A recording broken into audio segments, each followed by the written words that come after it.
Right, welcome back to the second part of the View from the Allotment End vlog. God, I hate that word. In this section we'll be talking all things Hull City with our resident Hull City experts. Right, I've put on the very first things, I do believe the last time we spoke it was just after the transfer window. Several new signings have come in since then. The first and last piece that I've got down here on the notes is the pick of the signings so far. Early days, admittedly, we've only played a couple of games. Who's really caught your eye so far? Well, I mean, as we lost the Hull City section last time, I was massively confident that we'd sign a load of players and stay up and they'd all be great. And they'd all gel. Yeah, and I think I predicted a draw at Manchester United and a win over Liverpool. So was it something you predicted? I think it was. Yeah, I'm pretty sure it was. Yeah. And I even thought Ndai, even though we hadn't signed him yet, was going to score the first goal. So, no, I think for me, probably the centre back, Ranocchia. Yeah. He's had, just on what we've seen, he's had two pretty spotless games. I know there's some of the guys who watch Serie A on social media and whatever have been tweeting stuff about him. Tweets from Inter Milan fans who were delighted to see the back of him. Really? So, like we were when we got rid of someone like Danny Coles or something, I don't know. But in fairness, the two games I've seen have been absolutely spotless alongside Maguire. And he's been a pick for me so far. It brings composure to that back four, doesn't it? Which I think has perhaps been lacking. Yeah, a little bit. I mean, he looks like an Italian defender, but my favourite bit of the Liverpool game was when he whacked the ball into Rose. Towards the end, yeah. That's right. I mean, that's what he wanted. Time for everything. And Absolutely, yeah, that just shows he never gets it. But no, I mean, obviously Maguire's been superb recently in the two of them. And what was especially impressive about the Liverpool game was he wasn't on the team sheet, was he? Because Michael Dawson got injured in the one. So no, I was really impressed with him. I like Rosicky, the winger. He looks really special. Outside of the right foot cross on Saturday was brilliant, wasn't it? Just nobody on the end of it. Yeah, Arsenal, for the header, I think all of them played with him in back-handed, really. Yeah. I mean, even Nias, again, a lot of other kinds of work, would have driven him across that, wouldn't they, I think, just to get him away. I mean, he looks clumsy, doesn't he, I think. It looks like he's not sure bred as a footballer, but I mean, he's scored, I think he's coming in and he's taking the goals. One thing you can't question is his work rate, because even in the 80-odd minutes at the Arsenal game this weekend, he was absolutely closing down the centre halves. Trying to close down two defenders. Making it hard, and you certainly can't question his work rate. He certainly caught the eye there. But there was some talk when he came in that Silva's like a bit of a career revitaliser. Is that a word, Mr. Author? No, a good-looking sort of Big Sam. No, I said revitaliser. I don't know what you would call Sam. 4-0 down at once or something. You mentioned Nias, Ranocchia, who was doing nothing in Italy. Markovic, who Liverpool fans had forgotten about the own. But when he came on against Bournemouth, I thought, bloody hell, they've given us Pat Niven's weedy brother. And again, he's waiting. One for the kids there. But like you were saying about Nias, he's work rate. His work rate was fantastic, particularly on Saturday. Yeah. It's just the end ball. That's obviously the big problem at this sort of level. But then I don't know if we talk about the same chance, but when he played across the goal, I think it was on Nias, wasn't it? Yeah. Not kind of having the brains to sort of know where to run it. I think that was probably not taking a chance on it. Which is weird, that I think, because against Manchester United in the League Cup, he had scored that exact goal when the ball went across the goal and he was in there. But I know, of course, he could have had a goal with Markovic when he was clear through on goal. Which was obviously a yellow card defence, wasn't it? So, absolutely. We'll come to that. But another guy I like is Evander, who didn't know anything about the Red Wing. No. Not a big watcher of Porto's reserve side, so. And he's come in and he came in and the tag I saw was that he was a playmaker. And I'll be honest, I prejudged him and I thought a Brazilian playmaker coming from Porto to Hull, this guy will have absolutely no impact whatsoever. And if he is a playmaker, he's the hardest working playmaker I've seen because he does not put shift in. Wins a lot of the ball in and around the halfway line, and then he uses it really well. Very tidy with it, isn't he? I really like him. I mean, I think the Man United game in the League Cup, it was about -2. Like Giovanni would not have played. he wouldn't have got out of bed in that way. Yeah. So for Evander to even be there, and he took his 3 coats off, so I was well impressed with him. But no, I think we've done really good business, which is a surprise, if I'm honest. Didn't see it coming.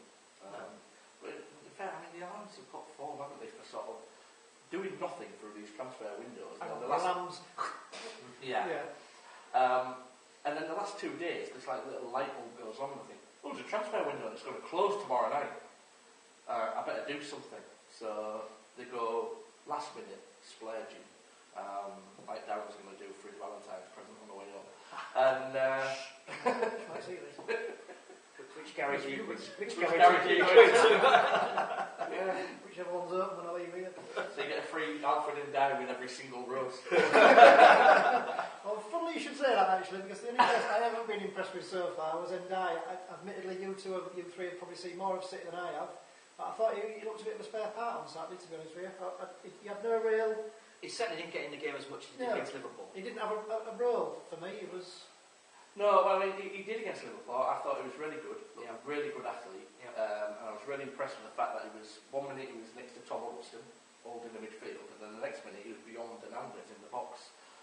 And he's quick and he's a really strong runner. So, but yeah, I agree. He passed him by a little bit on Saturday. I mean, it was difficult because it was 5 in that midfield, and I don't know if the game ended up justifying it because we didn't play that badly, and we ended up dominating the ball, but just not him.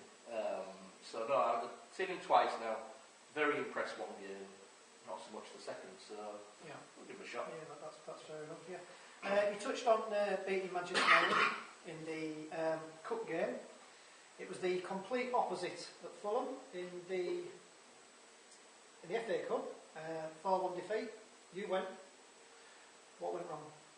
Well, the players have got this weekend off, and I think they're off to Portugal on holiday. So I suspect that that was a good incentive. Lots of people. Team bonding. Team bonding. I have no idea what went wrong with that game. I mean, it was absolutely comical, wasn't it, by the end? It was sort of one of those, it could be depressing, and it ended up with the Rangers missing 2 penalties in a minute, which we will never forget. Yeah, exactly. So, it's just one of those things. I mean, I don't really understand, because players who have been super impressive since and before were rubbish, but I think it's one of those things, a sad indictment of the FA Cup, that I wasn't that disappointed, if I'm really honest. Kind of. That's a bit silver on the deal, wasn't it? No, I don't think so. I mean, it is really sad because obviously the FA Cup absolutely brilliant 3 years ago now to go to the final. But just at the moment, I don't like to be one of these people who says we don't really need it, but I don't know that we do. Because if we have got any chance of staying up, then I think I'm not going to use the word distraction or look at haters. More than we have already. Yeah, but I think we could do it. I think we could do without it. And personally, I want us to stay up. So I want to get rid of the allowance, and I think that's the way. But, so to me, that's the important aspect. Is not. It's a far more more. Final. It's staying up and finding new one. Yeah, it's a far more sellable asset in the Premier League than it ever would be in the Championship. Absolutely. Okay. Any thoughts on City's recent performances? No, I think it's been an upward curve and it's something that we need to continue. The next 3 games are key ones. We really could do with 9 points from the Burnley, Leicester and Swansea games coming up. Whether we get that, I don't know. It won't be easy, will it? It certainly won't be easy because they're all fighting. Exactly. Burnley have been playing well, been poor away from home, but it'll be just it'll be just raising the temper of the kid, can't they? Yeah, and probably banging a free kick now that. The thing that's sort of worrying me a little bit is with Snodgrass moving on, the quality of our dead ball work has dropped. Yeah, I think so. I mean, although we said that was gone from a corner against Liverpool, although that might have been a bit more to do with Windermere, but we seem to have replaced Snodgrass with this weird two people taking the corner, which obviously we had 1 corner against Liverpool and scored from it, so you can't argue. He's a master technician. Very strange. I think these next 3 games are going to be interesting because we've been playing bigger teams, we've been really good defensively, and we've been really quick on the counter. Now, Burnley come to the KC, and they're going to sit back. For I don't know, ultra defensive, but they're not going to. They're going to let us be interested to see if we can break them down. Swansea, I think, will be a bit of a better game. Swansea always play football, even when they're in trouble. Yeah, and then Leicester. Who knows what Leicester team you'll something's got to keep there, and something's going to change there. Something's got. I mean, in fairness, if I was Leicester and I saw Hull City at home coming up on the fixture list, I'd be like, yes, charity cases for anybody in trouble. But I hope we can really arrest that. We'll find out. I mean, if we go and get 7-9 points from these 3 games, we'll know we've got something. No, I think you're right. It's a different challenge for Silver, isn't it? You know, he's kind of gone from being in the dog and set his team up to sort of contain and try and take something. This time he's got to go out and take a team to win a match. I mean, that's going to be a bit of a different challenge. Yeah, and does he do that with 1 up front or 2 up front? Well, he seems set on this 3 behind the 1, which I don't mind too much because now there's a sign with like Markovic and Brzicki and Ivandro that they're actually getting in. And we saw Endai in that Liverpool game getting in and supporting Hernandez. So if you're actually getting players in, I don't mind 1 up front. I think nearly everybody plays it in some form, but we just always seem to play absolutely terribly in that the 1's up here and everybody else is miles behind. So as long as you're getting players in the box to support the 1, I don't mind. I mean, it'd probably be 1 up front, wouldn't it? Because we've only got 2. And it's not again. Shall we have a brief mention of Arsenal? Arsenal, yeah. What a despicable club they are. There's nothing to like, is there? Nothing to like about the club or the stadium or the fans or anything. I do know a couple of Arsenal fans. Some of them. Absolutely nothing wrong with them. Yeah. But I just think, how bad must you feel to be lumped in with the utter muppets who support Arsenal? These idiots who do that fans TV thing. Yeah. I like them. No, they're hilarious, but they're hilarious because they're the stupidest people alive. The absolute crap support that they have every single week at the Emirates. I mean, they're just self-entitled whining gits. And there was some of them saying that Hull City supporters were bad losers. But I have something for Clattenburg, because I think that the first goal, I mean, it happened so fast, didn't it? And in real time, we get to watch it a million times on the replay and see Sanchez's hand move, but in normal time, the linesman should have held it clearly, but I don't particularly blame Clattenburg for that. I'm going to be a bad loser, but what really annoys me, I don't particularly know if it's handball, because I don't think he means it, but I'm absolutely certain, 100%, if it happened at the other end, he would not give us the benefit of the doubt and he'd find a way to rule it out. And I know that's sour and it's little club mentality, but it's the case. And the bloody stupid decision from when Gibbs clattered Markovic just shows I don't think you get the breaks when you're a little club. But I think, and to be honest, if one of our players scored with his hand and he disallowed it for whatever reason and just found a way, I would accept that, I think, because I don't think it's difficult. It's a difficult law, really. Handball, what is handball? Nobody knows. But I think when you're profiting from it, then it probably shouldn't be allowed. But by the letter of the law, he needed some help from there, didn't he? And he didn't get into it. Well, is it maybe now time to change the law in respect of, regardless of whether you gain an advantage from it or not, any contact with the hand? It's like offside, isn't it? We're just making the laws more and more convoluted, aren't we? And then more and more subjective. Yeah, I mean, the Liverpool game, Liverpool were constantly offside in the first half, and he never raised his flag like that. The first time we strayed offside, flag goes straight up. It's all down to interpretations, and is he in play or not in play? I mean, some of it's nonsense. I think handball, you get the suggestion that they go like hockey, just if it hits your hand. That's it. It's tough whether you mean it or not. That would make it miles simpler, but I think the difference is in hockey you don't get a direct penalty shot, I don't think.